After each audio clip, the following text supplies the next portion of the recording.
Yes, yes, yes, yes, yes. Merry Christmas, Merry Christmas. Happy holidays to everybody. I'm Brian Baldinger, and this is the best football show. It's one of a kind. You can find me all over social media. Pick a platform. I'm on it. Twitter, X, Instagram, YouTube, you name it. And you can find this where you get your audio, where you get your apps from. You can download this free Odyssey app. Like it, subscribe to it, grow it, and wish the whole world a Merry Christmas. Let's get to the news. I mean, nobody picked Michael Penix Jr. going to Atlanta with the 8th pick last year except me. I'm a Michael Penix fan. And anybody that watches him play is going to be a fan. And I said weeks ago, before Atlanta went to Minnesota, that they had to make a change at quarterback if they were truly interested in winning the NFC South. Well, you know, they got a win against the Raiders. That was good. Kirk Cousins threw a touchdown pass for the first time in a month. That was good. But it's not like he's in a slump. He's not in a slump. This is, I think, what Kirk Cousins is. And sometimes Arthur Blank wrote a big check for Kirk Cousins to come to Atlanta, 4-year contract, something Minnesota wasn't willing to do. But I know the Atlanta Falcons. I used to work for the Falcons. I announced some preseason games when Matt Ryan was there and Mike Smith was the coach. For years, I did their games. Probably 5 or 6 years I did. And I know Arthur Blank, the owner. And I say this to the Falcons. I say this to Arthur. I say it to coaches there. I say it to Raheem Morris. The only times the Falcons have been relevant is when they had Mike Vick and when they had Matt Ryan in their primes, when they were both really great players. That's when Atlanta gets excited. Otherwise, Atlanta is a college football town. It's a high school football town. It's a great football town. But it's not a great Falcon town if the quarterbacks aren't playing well and the teams aren't winning. It just didn't. Go to that Georgia Dome. Like, go to the Mercedes-Benz Stadium. It's a great stadium. But it's not juiced when the quarterback isn't playing good and not winning games. So Michael Penix Jr. yesterday gets elevated as starting quarterback. And I'm just going to tell you, like, I've seen clips of him in practice. I can't air them because it's proprietary information for the Falcons, but I've watched him throw it in practice. I mean, you're gonna hear guys now, you know, especially if he plays well on Sunday, and they got to win. They got to win their last 3, you know, to have a chance. Right now, they are behind the Bucs by a game, 8-6 and 7-7. The Bucs have to lose one, and the Falcons have to win all 3, and the Falcons can win the division. Now, both teams have winnable games. The Falcons have beaten the Bucs twice. In fact, the only times the Falcons have scored more than 30 points in a game this year is in their 2 games against the Bucs. And in those 2 games, honestly, it was Kirk Cousins' 2 best games. He threw 8 touchdowns and 1 interception. And I love Kirk Cousins. I love the guy personally. I love the way he's competed in this league since he came in the league with RG3. And I'm not here to bash Kirk Cousins, but he's not playing well. And you can see even the sacks against the Raiders. Like when the wall started to cave in, like he could not get away. And I remember talking to Michael Penix Jr. on one of my podcasts during the draft process. And you know, he was a pocket quarterback at Washington, and you know, he didn't run very much. And I thought he was like, you know, a guy that could run a 40 in like the low 4.6s. Maybe not as fast as Russell Wilson, but, you know, and not as fast as Lamar, but, you know, I thought he could run respectively, you know, to get away from. And I asked him that question. So you're going to, because he was getting ready to do a pro day, he was going to run a 40 and all this stuff. And I said, so, Mike, you're going to run like in a 4.6s? He just laughed at me and he goes, man, I'll be in the 4.4s. And sure enough, he ran a 4.48. Like he's an elite athlete, but smart and a big cannon of an arm. I'm anxious to see, because last week outside on Monday night against the Raiders, outside of the one pump and dump touchdown to Drake London, they couldn't get the ball down the field. And if you can't get chunk plays in the passing game in this league right now, you almost can't win big games. You need those plays. You need to get Darnell Mooney down the field. You need to get Drake down the field. I think Michael Penix can do that. I'm anxious to see. Now it's his first start. Okay, I get it. But you don't know what you're going to get. But I have a feeling he's going to play really well. He's going to give that team a lift. Maybe I'm back here next week eating my words, and I'll eat my words if he doesn't play well. But what I saw in practice and the clips I've seen, the ball's getting down the field with touch, accuracy, and the ball spins. So anyways, that's the big news. And look, it's not an easy decision. You pay Kirk Cousins guaranteed money like they did. It was pretty much to get the Atlanta Falcons to the playoffs and win playoff games. They thought they had everything else. And look, Bijan had a great game Monday night. He probably had his best game of the season. They ran the ball excellent. And any quarterback would love the running game that the Falcons gave Kirk Cousins. The only thing I'd say, though, and it's a little bit weird to me, Kirk Cousins has largely been an under-center quarterback.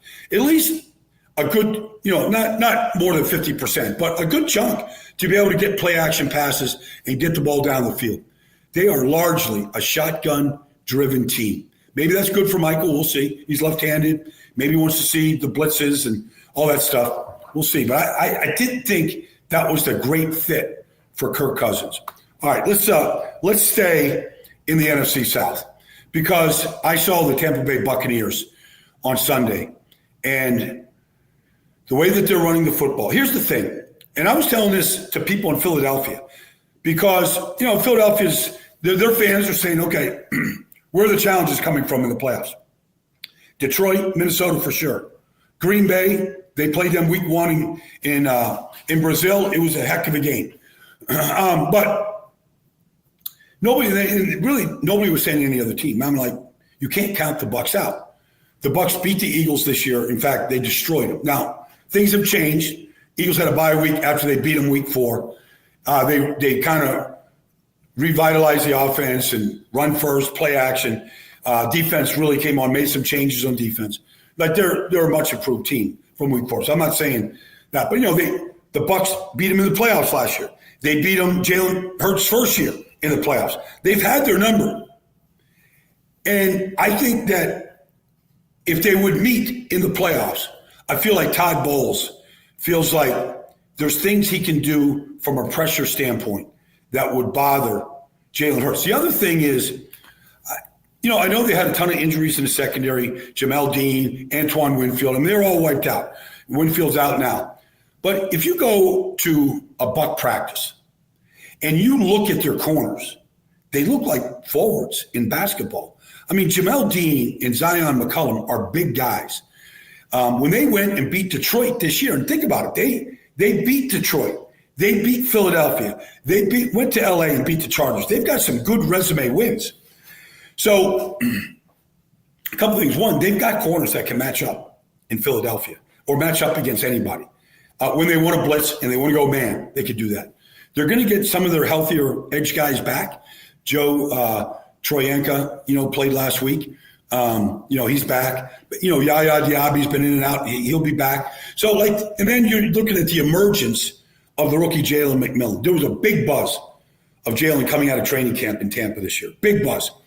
And he was having great days in practice. And then, Godwin, Evans, Cade Otton, he was sort of forgotten about. And then, you had the injuries both to Evans and to Godwin, and Godwin's out for a season. And these last 3 weeks, Jalen McMillan's coming on. Like they're calling his number and he's delivering. So anyways, I feel like the Bucs are in the driver's seat. I feel like they can win their last 3. They got Dallas. It's not going to be an easy game by any stretch, but I feel like their run game. And the other thing about the Bucs is Baker's a gunslinger. But Baker will throw interceptions. Has he thrown 5 in the last 3 weeks? Something like that. But regardless, the interceptions don't bother Baker. They just don't. He's just wired like a gunslinger. Like he's going to keep firing. He's like Larry Bird. Larry Bird used to shoot to get hot and shoot to stay hot. Shoot to get hot, shoot to stay hot. That's Baker. Like he's going to keep firing. So he went to Detroit last year in the playoffs, beat the Eagles, went to Detroit, gave him a hell of a game. Great game into the fourth quarter. Like he kept firing. So, and I think I like a quarterback that plays fearless like Baker, especially in the playoffs. All right, let's go to the NFC West, because with Seattle's loss, the Rams win, Arizona's win, it's bunched up. I feel like the 49ers are out, and I don't want to could they win 3 in a row? They could. But regardless, I feel like the Rams, they're getting hot right now like they did last year. They won 6 of the last 7 last year. The game they lost down the stretch was in Baltimore, and they lost, I think, in overtime. And that was the best team in the AFC. So in the AFC at that time, they were the number 1 seed. So anyways, I feel like the Rams, they've got Puka back. They've got Cooper back. It could go with Atwell and Demarcus Robinson. But the big thing is they're riding Kyren Williams. 29 carries in each of the last 2 games. Like, that guy is a volume runner. You can't fatigue him. He's an every down player. Like, Blake Corum is fine as a backup to give him a blow. But if it takes handing off to Kyren Williams to just stay on schedule, get their play action passing game going, score in the red zone with Kyren. I think he's got, 11, 12 touchdown runs right now. He's a great player. And these young kids on defense just I feel like the Rams have the inside track right now. Even though Arizona, Seattle are right there, I feel like the Rams have the inside track to winning that division. Let's go to Minnesota and what Sam Darnold is doing, because Minnesota has a decision to make. The 49ers have a decision to make. Last year, Sam Darnold played for the 49ers. Now, he got a chance in preseason to play a little bit, played week 18 last year. I think he learned a lot. I think he learned a lot about what it's like to be in a great organization like San Francisco is. To go to Minnesota, which is a great organization with really smart people, in the personnel office, head coach, coaching staff, not many better combinations right now than Kevin O'Connell and Brian Flores. Not many combinations better than that. They lead the league in interceptions, all this stuff. But Sam has had some great days.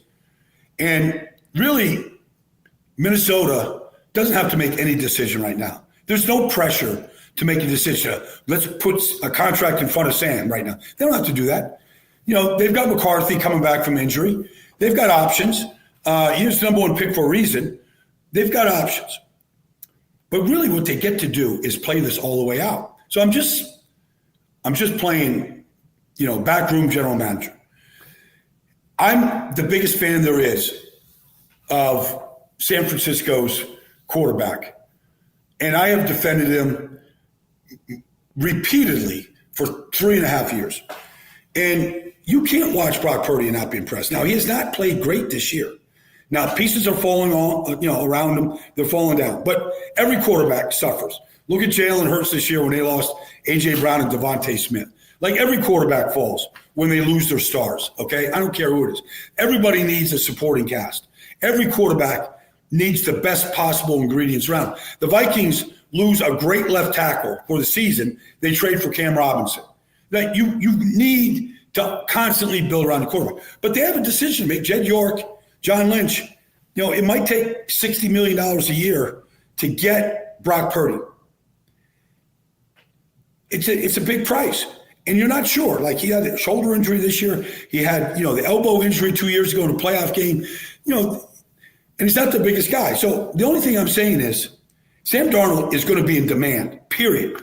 Could you take, because finances play a role in all this stuff with quarterbacks, could you take a lesser contract and give it Sam Darnold in San Francisco?